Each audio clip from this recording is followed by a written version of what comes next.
السلام علیکم. د دوست رادیو درنو اوریدونکو او د زرو پل خپرونې درنو مینوالو په سلامونو او نیکو هیلو مو هرکلی کوم. درنو اوریدونکو تاسو د ګلمینې کلی داسې نوه ناول دریمه برخه اورېدلې وه. په دریمه برخه کې تر دغه ځایه را رسېدلې وه چې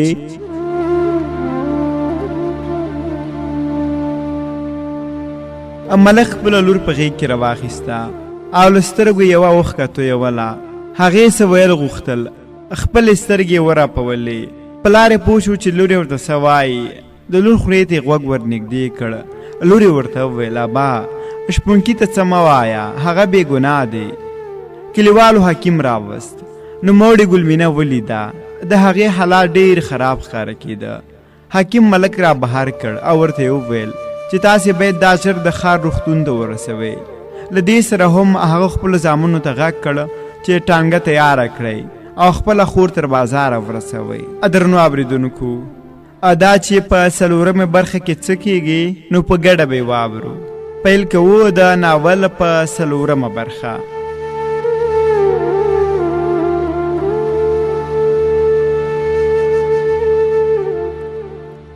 حکیم د ګلمینې د وینې ودرېولو لپاره یو ډول پاڼې راواخیستې او د هغې په زخم یې کېښودې. دوی ګلمینه په ټانګه کې بازار ته بوتله او له بازار څخه په موټر کې ښار ته یې وړه. د یو ساعت لپاره په ټول کلي کې خاموشي خپره وه.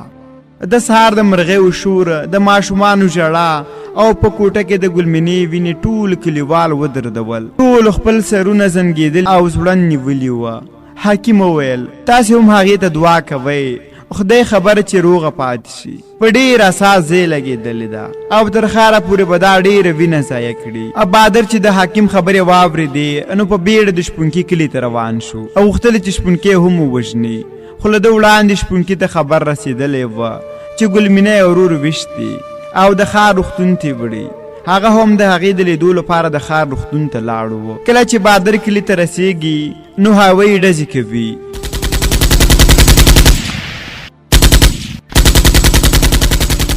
د شپونکي کلیوال لا ټولېږي. له بهادر نه پوښتنه کوي چې څنګه دې زموږ په کلي کې ډزې وکړې. بهادر په ځواب کې ورته وایي زما شپونکی په کار دی. د رمو مالک ورغږ کړ بهادره هغه ښار ته لاړ دی، اوس په کلي کې نشته او هسې بې ځایه زموږ ماشومان مه ویروه. بهادر وویل ګوره سپین زه تا ته هېڅ نه وایم، که دې مجبور کړم نو په دا سر به دې وولم. کلیوال د رمو مالک ته لاس ونیوه او د بهادر له مخې لرې کړ.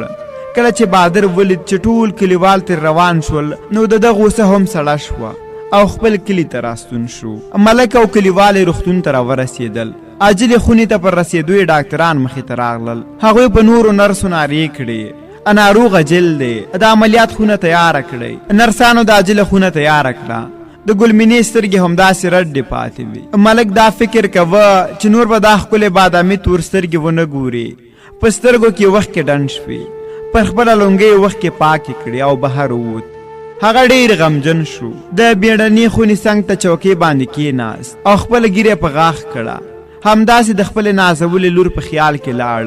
د هغې د ماشومتوب نازونه، له کور څخه د هغې مینه او پیرزوینه چې خپل پلار ته به یې څادر په اوږو اچوو، کالي به یې ورته وتوکول او ږیره به یې ورته ګمونځ کوله. په همدې سوچ کې وه چې شپونکی هم راورسېد. د هغو په پښو چپړې نه وې، کالي هم په خټو شوي وه. د ملک چې پام شو نو ورمنډې کړه او هغې له ویښتو ونیوه او مخ ته یې ورته څپېړې ونیولې. د شپونکي له خولې همدا یوه ناره وته ما مړ کړئ، خو ګلمینې ته څه مه وایئ. خیر دی زه نور ستاسو کلی پرېږدم، خو که تاسې ګلمینه ارامه پرېږدئ زه نور د هغې ژوند څخه وځم. قسم په خدای که بیا ستاسې کلي ته راشم. په دې وخت کې عاجلې خونې دروازه خلاصه شوه. ملک او کلیوال د ډاکټرانو مخې ته ورغلل او پوښتنه یې ترې وکړه ملک ډاکټر صاحب لورکۍ مې څنګه ده؟ ډاکټرانو ورته وویل تاسې باید خپلې لور ته دعا وکړئ. هغه اوس تاسې دعا ته ضرورت لري. بس اوس لپاره هغه په کوما کې ده. موږ خپله هڅه وکړه، نور د الله جل جلاله کار دی چې له دې کوما څخه ستاسې لور راګرځوي او که نه. ملک: ډاکټر صاحب زه خپله لورکۍ کتلی شم؟ ډاکټر: هو ولې نه، خو ډېر کسان نشي کولی. ملک ډاکټر ته وویل: یوازې زه ورځم، نور څوک نه ورځي. په دروازه کې ولاړ ډاکټر ته اشاره وکړه چې ملک دننه پرېږدي. ملک د عاجلې خونې ته ورننوت، د خپلې لور خواته نږدې شو. له ډېره درد یې ورته مخامخ نشو کتی. د هغې لاسونه په لاس کې نیولي وه. ورته یې وویل: لورې ما وبخه، زه به ستا هر ارمان پوره کړم. له شپونکي سره به درته واده وکړم، خو تا دې پروردګار جوړه کړې. شپونکی له روغتون څخه ووت. هغه غوښتل چې یو وار ګلمینه وګوري، خو چا ورته اجازه ورنه کړه. هغه له ژونده سخت ستړی شو. شپونکی په خپل ژوند کې ډېر دردېدلی و او له همدې درده له ښار څخه کلي ته پناه وړي، خو هلته هم وکړېد. هغه په اصل کې د یو لوی تجار زوی و. هغه له خپل پلار سره ډېره مینه لرله. یوازې یو خور او مور یې درلوده. پلار یې په ښار کې لوی تجار و. هغه به له قصاب غوښه اخیسته او بیا به یې غریبو کورنیو ته د شپونکي په لاس لیږله. د ډېرو غریبو ژوند ورسره آرام و. خو که داسې ورسره نه وی شوي چې شپونکي ته به یې پلار له ډېرې مینې جانو ویل، هغه داسې شپونکی نه و. جانو په ښوونځي کې تر هر چا ډېر تکړه او مخکې و. ټول ژوند یې په پلار آباد و. پلار به هر وخت دته دا نصیحتونه کول: جانو زویه، له خلکو سره مرسته وکړه. په ژوند کې د چا ناموس ته په بده سترګه مه ګوره. ناهیلو خلکو ته هیلې ورکړه. هیڅوک درنه خفه نشي. که چا در سره جنګ کوه نو ته ورسره مینه وکړه. که نور درنه نفرت کوه نو ته یې په مینه پوه کړه. ګاونډیانو سره ښه چلند وکړه. زویه، ټول خپلوان دې خارج کې دي، ته دلته څوک نه لرې، خو دا ټول ګاونډیان ستا خپلوان دي. له دوی سره ښه کول ثواب دی. شپونکي ته چې د خپل پلار او د کورنۍ د غړو مړینه وریاده شوه نو زړه یې لږ راډک شو. د یوې خزان وهلې ونې ډډ ته کېناست او سلګو پسې واخیست.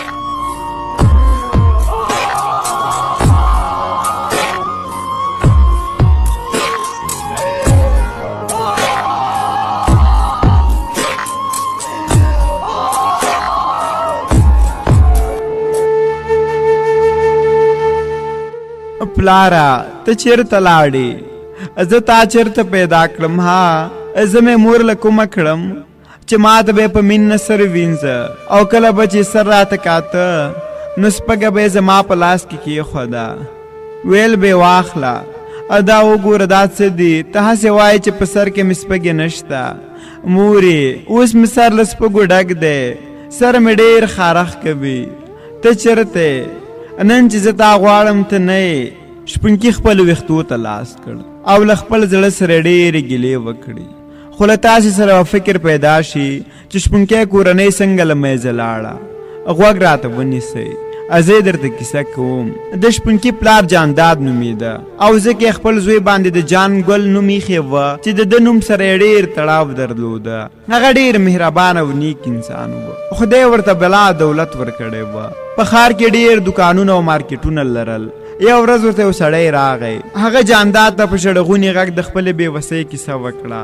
ورته یې وویل: خان صاحب، ځینې خلکو زما ځمکه په زور سره نیولې ده او زه ډېر فقیر انسان یم، اوس یې نه لرم. او بله دا چې خان صاحب، همدا ځمکه ده چې زه پرې د خپلې کورنۍ نفقه ګټم. د جانداد یو ښه عادت دا و چې هېڅکله به هېڅوک بېنوا نه لیږه. هغه سړی راپورته کړه او ورته یې وویل: ستا ځمکه کوم ځای کې ده؟ راغلي سړي ورته وویل: خان صاحب، په کلي کې ده او چا راته ستا ادرس راکړ نو ځکه ستا خواته راغلم. خانداد سړي ته ډاډ ورکړ چې ستا ځمکه به بېرته ستا شي. اوس شپه ده، ډوډۍ دې وخوره او بیا به له دې سره ګورو. په سبا جانداد او راغلی سړي له څو پولیسو سره د سیمې ځای ته ورغلل او له کلي له زورور سړي څخه د فقیر ځمکه واخیسته. پولیسو د ځمکې غاصب ونیوه او محکمې ته یې ووړ. په محکمه کې د جانداد قاضي ته د یادې پیښې ټول جزیات وویل او قاضي مجرم زندان ته ولېږه. خو پوهېږې ادا راغلی سړی څوک و؟ ادا د رمو مالک و، هغه څوک چې اوس ورسره د جانداد زوی یعنی شپونکی ورسره دی. په هغه وخت کې جانداد د رمو مالک ته پیسې ورکوي او ورته وایي چې د ځان لپاره رمې پرې واخله.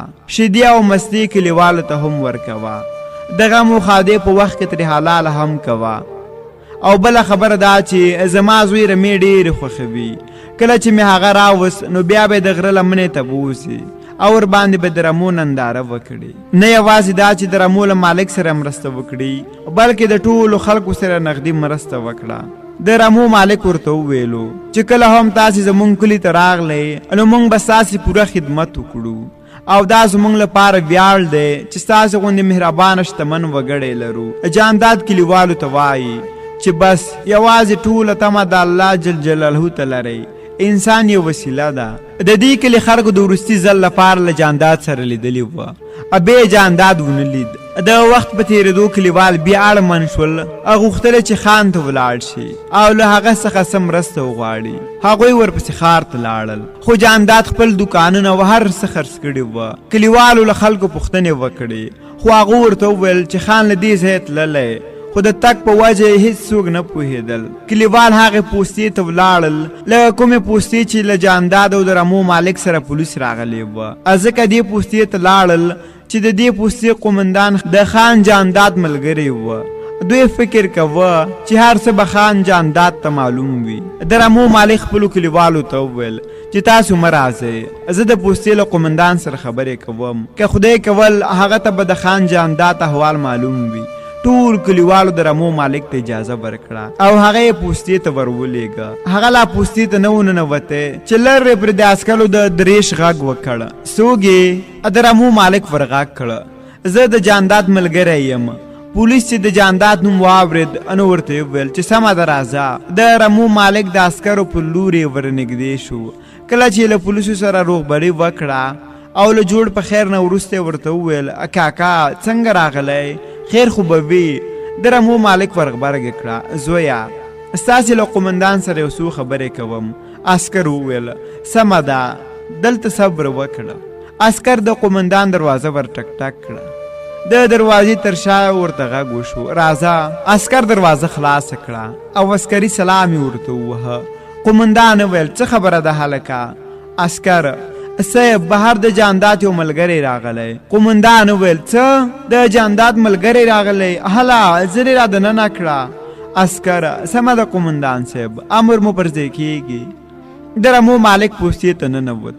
قومندان خپلې انیکې په سترګو کړې، له سپینګیري سره روغبري وکړه او هغه ته د کېناستلو بلنه ورکړه. سپینګیري په چوکۍ کېناست. قومندان خپل میز په سر د چای چاینک راواخیست او د ده پیاله یې ډکه کړه. قومندان سپینګیري کې سترګې خښې کړې. سپینګیري ته یې ورغږ کړه کاکا څېره دې ډېر اشنا ښکاري خو ذهن ته مې هېڅ نه راځي. خو خیره دا راته ووایه څه خبره ده؟ د رمو مالک د خپلو ګوتو نه ټکونه وویستل او بیا ورته وویل صاحب د جانداد سره راغلی وم. هغه وخت مو که یاد چې زما ځمکه ځینو زورواکو غصب کړې وه. قومندان چې د رمو مالک خبرې واورېدې نو ورغبرګه یې کړه او والا ذهن ته مې راغلې ستړی مه شې بیا راځه نو یو ځل بیا سره غاړه ورکړو. هغه هم ډېر خوښمن شو. په زړه کې یې وویل چې اوس به جانداد اشنا پیدا کړم. قومندان له سترګو یې نکې لرې کړې، خپلې وخت کې پاکې کړې. له ترخې مسکا وروسته یې وویل وبخه ستا په لیدو مې جانداد سترګو ته شو. د رمو مالک وویل قومندان صاحب ولې جانداد نه خبر نه یې که څنګه؟ هغه وویل هو ما هم نه دی لیدلی او ډېر مې یادېږي. سخت ورپسې خفه یم. رښتیا تا ته خو به معلوم وي که نه؟ د رمو مالک مسک شو او خپلې شونډې غاښ کړې. بیا یې وویل زه ستا په تمه له کلي راغلم خو تا ته هم جانداد صاحب نه دی معلوم. دا به نو چېرته وي؟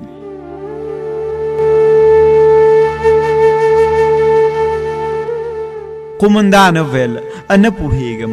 هس یو دم رانه نادرکه شو. هغه وویل ګورو چې چېرته به وي. کله دې چې را پیدا کړ نو موږ ضروري خبره کړه. زمونږ کلی خو دې لیدلی دی که نه؟ قومندان ور زیاته کړه هو ضروري به دې خبروم. که خدای کول دواړه به په یو ورځ ستاسو کلي ته درشو. د رمو مالک له قومندان څخه خدای پاماني واخیسته. له خپلې کلیوالو سره بیرته کلي ته لاړل. خو دا چې نور څه شوي او په دې څوک پوه دي چې خان جانداد ولې یو ناڅاپه ورک شو.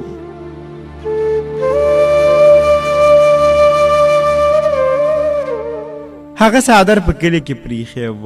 د شپې سړی هوا ډېر پوګه کړه. له ډېرې پریشانۍ په خپل ویښتو کې لاسونه اچولي وه. اوږده ویښته یې نیغ ولاړ وه. خپل ځان ته هیڅ پام نه و، بس یوازې د کورنۍ او ګلمینې غم ملنګ کړی و. داسې ښکارېده لکه خیر چې غواړي. یو هوټل ته د ډوډۍ خوړلو په نیت ور روان شو. د هوټل والا چې د ببر او خیرن کالي ولیدل نو له ځان سره یې وویل لکه چې دا روان کس لیونی شوی دی. ژر یې سر رانیغ کړ او بیا یې د هغه په لوسو پښو ته ځیر شو. نو شک یې په پوره باور بدل شو. له لرې یې ورغږ کړ ای لیونیا، پام چې په دې خیرونو پښو زما د هوټل فرش ناولې نه کړې. شپونکي فکر کوه چې ماته نه وایي. پر هوټل همداسې ناخبره را روان و. د هوټل خاوند خپل یو شاګرد ته وویل ای مامده، دا لیونی له دې ځای لرې کړه. شپونکي چې ولید چې د هوټل شاګرد د پر لور را روان شو نو ډېره مایوسې شو. هلک ته په لاس اشاره وکړه او ورته یې وویل مه راځه، زه خپله ځم. له ځان سره یې وویل چې دا خلک څومره بې رحمه دي. دوی د چا له درد څه خبره دي، خو بس د انسان زړه ماتوي. روغ سړي ته به لیونی وایي. اخ پلاره، تا رښتیا دا خلک پېژندلي وه، هسې خو دې راته نه ویل چې کلي ته لاړ شه او ښار ته بیا مه راځه. په ښار کې ډېر کم انسانان اوسېږي. دلته څوک د یو بل په درد نه پوهېږي. دلته هر سړی د خپلې ګټې په فکر کې دی. دلته د کومک پر ځای خلکو پسې خبرې او مسخرې کېږي. هغه خپل پلار ته دعا وکړه او د هوټل له مخې تیر شو. خو بیا یې زړه د ګلمینې د یادونو زنګ وغږېد او غوښتل یې د دې ښار او ګلمینې له کلي ډېر لرې لاړ شي، خو زړه یې ورته هېڅ اجازه نه ورکوله. شپونکی اوس هېڅ څوک نه لري، یوازې د رمو مالک دی چې دی یې پېژني، خو ده ورته هېڅ د خپل ځان په اړه نه دي ویلي. ځکه شپونکي ته یې پلار ویلي وه چې زویه، هېڅ کله به پر چا احسان نه کوي. نیکی کوه خو احسان مه کوه، ځکه انسان د احسان تابع دی او یو ورځ به الله جل جلاله سره مره درکړي. هغه بیرته د روغتون په لور روان شو. کله چې روغتون ته ورسېد نو ملک له کوره کمپلې راوړې وې. ټول په کمپله کې توده پراته وه، خو هغوی شپونکي ته هېڅ ور نه کړل. پر اسمان خړه وریځ خپره وه. له لږ ځنډ وروسته د باران څاڅکي شروع شول. له باران سره لږه هوا ګرمه شوه. شپونکی هم د عاجلې خونې انتظارګاه کې د باران له څاڅکو سره د خپلو سترګو وښکې ملګرې کړې. بیا اسمان په لور یې وکتل. د اسمان سپینو او خړو وریځو به ورته د یووالي احساس ورکړ. سر یې ښکته کړ. خلکو ته یې وکتل. هر چا ناروغ درلود. د چا ناروغ به جوړ او د چا ناروغ به ناجوړې وه. ځینې به دوا پسې تر اوره یو خوا بل خوا ډاکټرانو پسې لالهنده منډې وهلې، خو ډېرو کمو ډاکټرانو به هغوی ته په اخلاص ځواب ورکوه. کومو خلکو به چې ډاکټران پېژندل د هغوی کار به ډېر په قدر کېده، او هغه خلک چې غریب وه هغوی به بیا انتظار کوه او د ډاکټرانو له ډېرو پټکو سره به مخ وو. ځینو به ډوډۍ خوړله او ډېرو به چپس خوړل، چا به ښوروا خوړله او داسې هم وه لکه د شپونکي چې د وچې ډوډۍ پیسې به یې هم نه لرلې. شپونکی ډېر ستړی وه. ماخوتن اذان وشو. هغه د روغتون په بمبه کې اودس وکړ او روغتون جومات ته ولاړ. د لمانځه وروسته جومات ته راغلو تبلیغیانو خبرې پیل کړې. دی هم ورته غوږ شو. د تبلیغ والا یو امیر چې سپینه ږیره او توره پډګۍ په سر وه تقریر یې شروع کړ. هغه وویل چې هر انسان په دنیا کې له سختو ازموینو سره مخ کېږي، خو انسان باید هر حال کې د الله جل جلاله ته رجوع وکړي او د الله جل جلاله څخه مدد او مرسته وغواړي. ځکه الله جل جلاله په سورة العمران 130 آیات کې فرمایي حسبنا الله و نعم الوکیل. ژباړې داسې ده الله زموږ لپاره بس او ښه کار جوړونکی دی. نو زما درنو مسلمانانو، هر مشکل چې لرئ خپل خدای پاک ته وړاندې کړئ. هغه خالق د هر چا اوري. تاسې به ناروغان لرئ نو د خپلو ناروغانو لپاره یوازې د خدای جل جلاله څخه د سالمې روغتیا دعا وغواړئ. په پای کې تبلیغي امیر صاحب وویل همداسې ده که نه؟ ټولو ناستو خلکو په هو سره ځواب ورکړ. له دعا وروسته شپونکی پاڅېد او 2 رکعته نفل لمونځ یې وکړه. له خدای جل جلاله څخه یې داسې دعا وغوښتله ای خدایه، ته د ټولو ناروغانو ته د نیک عمل لپاره صحت ورکړي او په خاصه کې ګلمینا زر روغه کړي. لامین ویلو سره په خپل مخ یخ لاسونه راکش کړ. د شپونکي لپاره جومات ګرم ځای وه. همدلته ناسته خوف ګڼله. له یو پلوه د خدای پاک ذکر کوه او له بله پلوه دعا کوله. شپه همداسې تېره شوه. کله چې د سهار لمونځ وکړ له جومات څخه راووت، هغه د انتظار ځای ته راغی نو ملک او کلیوال نه ښکارېدل. هغه په وارخطایۍ سراجل خونې ته لاړل تر څو ګلمینه وګوري. هغه هم په خونه کې نه وه. ډاکټران هم په خپلو کې د یو ناروغ په اړه غږېدل.